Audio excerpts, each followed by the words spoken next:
Hi hello welcome to my channel spice and smiles. అందరూ ఎలా ఉన్నారు? ఈరోజు మనం చపాతీ మేకింగ్ చూద్దామండి. చాలా సాఫ్ట్గా ఉంటాయి. ఉదయం నుంచి సాయంత్రం దాకా అంతే మెత్తగా ఉంటాయి. ఈ విధంగా చేస్తే ఒకసారి చేసే విధానాన్ని చూద్దాం రండి. నేను ఇక్కడ ఒక 200 గ్రామ్స్ ఆటా తీసుకుంటున్నాను. దానిలోకి 1.5 స్పూన్ కర్డ్ తీసుకున్నాను.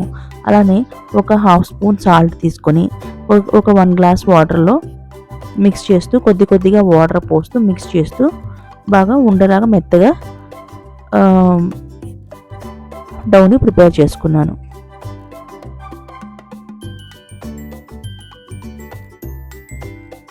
ఇక్కడ నాకు ఒక 1/2 గ్లాస్ వాటర్ పట్టినాయండి. మొత్తం ఒకేసారి పోయకుండా కొద్దిగా కలుపుకుంటూ వాటర్ పోస్తూ కలుపుకోవాలి.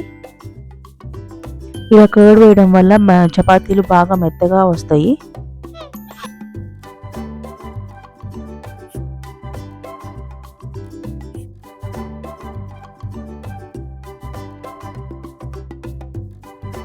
కొద్దిగా నీడ్ చేస్తూ ఇలాగా సాఫ్ట్గా కలుపుకోవాలి.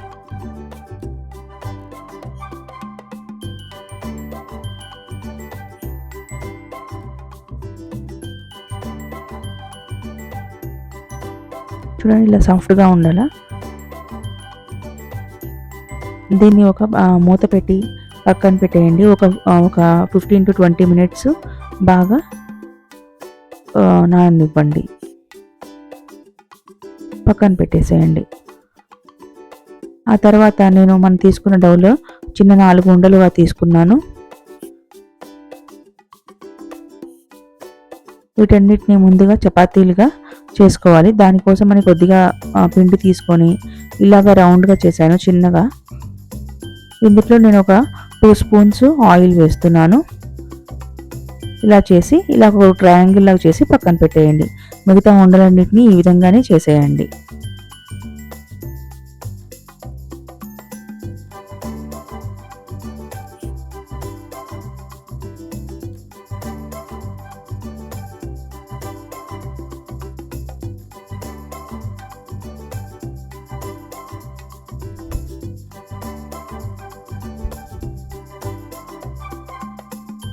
ఇలాగ చేయడం ప్రిపేర్ అయిన తర్వాత వీటన్నిటిని ఇక చపాతీలాగా చేసుకోవాలండి. వాటిల్ని ఇలాగ కొద్దిగా ఆటా వేసి ఈ చపాతీ కర్రతో స్మూత్గా ఇలాగ చపాతీని చేయండి.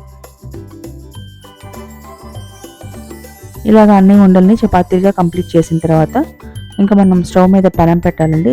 పెనం బాగా హీట్ ఎక్కాలి. అది ఒక 2 to 3 మినిట్స్ పడుతుంది. ఇవి చేసే లోపల అది పెనం పెట్టుకొని దాన్ని హీట్ అవ్వనివ్వండి. ఈ వీడియో నచ్చితే తప్పకుండా లైక్ చేయండి, షేర్ చేయండి. ఇలాంటి మంచి రెసిపీస్ కోసం మన ఛానల్ తప్పకుండా సబ్స్క్రైబ్ చేసుకోండి.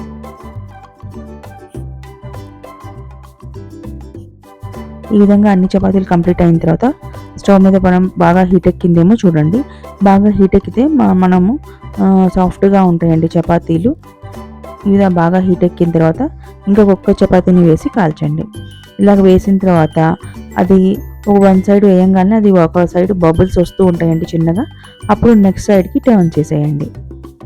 టర్న్ చేసేసి ఇంకా ఇలా ఆయిల్ వేసేసి ఇంకా మనం కర్రతో లేదా క్లాత్తో అయినా వత్తచ్చండి, లేదా ఇలా కర్రతోనైనా ఈజీగానే ఉంటుంది.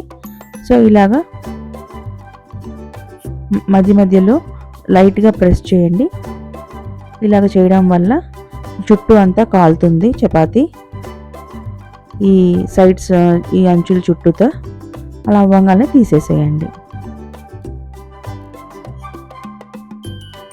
ఇలా బబుల్స్ రాగానే ఇంకా నెక్స్ట్ సైడ్కి టర్న్ చేసేసేయండి.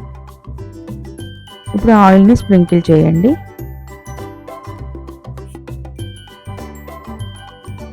ఇలాగ మన చపాతీ బాగా పూరీలాగా పొంగుతుందండి. ఇలాగ సైడ్స్ని ఇలా వదిలితే సైడ్స్ కూడా బాగా కాలిపోతాయి. బాగా మాడేదాకా చపాతీని ఉంచదండి. అటు సైడ్ ఇటు సైడ్ టర్న్ చేస్తూ ఇలాగ మధ్యలో వదులుతూ ఉండండి. అది ఈవెన్గా కుక్ అయిపోతుంది లోపల కూడా. సో ఈ విధంగా మన చపాతీలు రెడీ అవుతాయండి. ఇంకా కొద్దిగా ఆరిన తర్వాత హాట్ బాక్స్లో పెట్టుకుంటే ఈవినింగ్ వరకు మన చపాతీలు సాఫ్ట్గా ఉంటాయి, గట్టి పడవు. ఈసారి ఈ విధంగా ట్రై చేసి ఎలా ఉంది తప్పకుండా షేర్ చేయండి.